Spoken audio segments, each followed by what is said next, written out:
En février 2025, Emmanuela commande cette perruque sur une page internet cumulant les 2 millions d'abonnés. Malheureusement, la jeune fille ne verra jamais cet article. Normalement, la perruque devait venir le samedi qui suivait.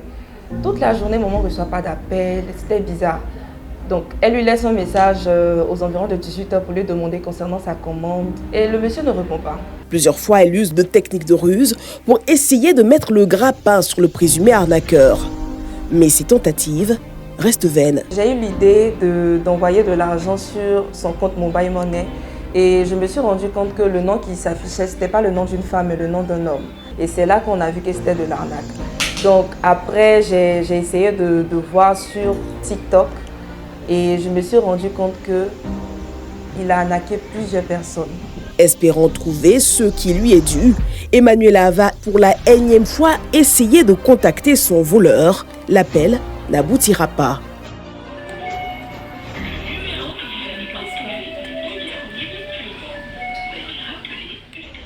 Au bout de quelques minutes d'attente, il réagit, mais la conversation ne sera que de courte durée. Allô? Oui, bonsoir madame. C'est madame ou monsieur? Oui, c'est madame. C'est moi qui vous ai écrit tout à l'heure pour passer une commande là. Oui. Mais est-ce que c'est possible que le livreur vienne vers moi? Une fois qu'il est là, je vais vous payer. Je suis vraiment intéressée. Ah, mais pourquoi je t'ai dit de t'envoyer mes messages, moi? Il décroche plus. Tout comme Emmanuela, des milliers de personnes se font arnaquer sur les réseaux sociaux. Attirées par un article, elles passent leur commande, donnent une avance pour un colis qui n'arrivera jamais à destination. Pour manifester leur désarroi, ces victimes inondent la toile avec des vidéos postées sur Internet, dénonçant ces nouvelles méthodes de vol du business en ligne. Livraison invisible ou encore colis qui arrivent sous une autre forme, des réalités auxquelles sont confrontés les adeptes de l'achat en ligne. Ici à Cocody, nous rencontrons Yacouba. C'est une victime qui garde de bien mauvais souvenirs. Pour l'une des premières fois, j'ai été sur un site, j'ai fait une commande, j'ai payé et une fois à la maison, je me suis senti un peu mal à l'aise parce que ce n'était pas un jogging comme je voulais, mais c'était plus un collant, genre ce que les femmes portent. Pour Yacouba, il est aujourd'hui impossible de se référer à un site de vente en ligne pour un quelconque achat. Ça nous fait gagner en temps, ça nous fait gagner en dépenses, mais ce qu'on constate, c'est que beaucoup se font arnaquer. Et là, c'est un problème qu'il faut vraiment régler. Même si acheter sur Internet reste un doute pour certains, d'autres ne rechignent pas quand il s'agit de le faire. C'est le cas de ce petit commerçant dans la commune du Plateau. C'est pas un problème pour moi de vendre en ligne.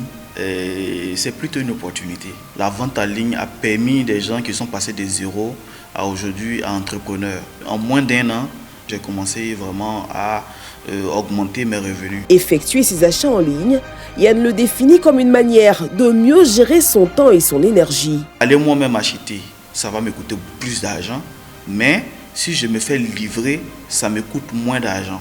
Donc, je pense que le choix, il est fait. L'avènement du e-commerce a permis la création d'emplois, notamment celui des livreurs.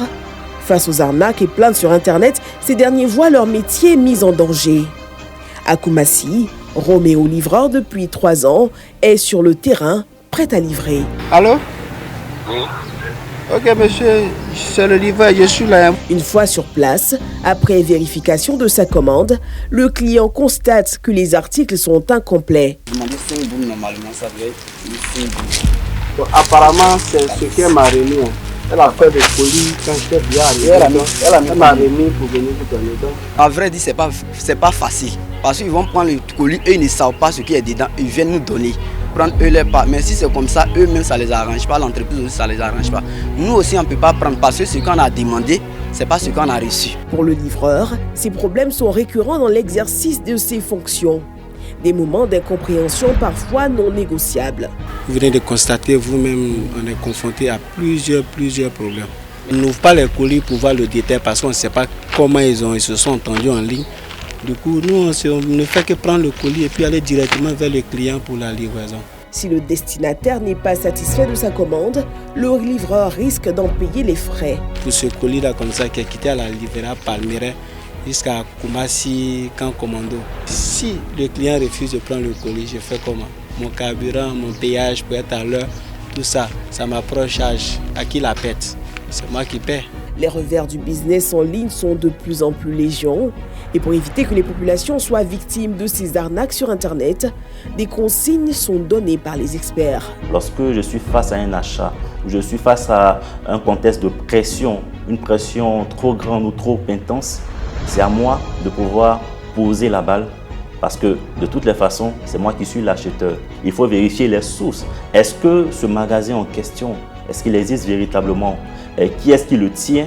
Attention, là encore, il existe des personnes véreuses qui vont même créer de faux commentaires. Il faut pouvoir remonter un peu plus haut en contactant aussi des instances spécialisées. Éviter les longues distances ou faire des économies sont les aspirations des populations en se référant aux achats et aux ventes en ligne.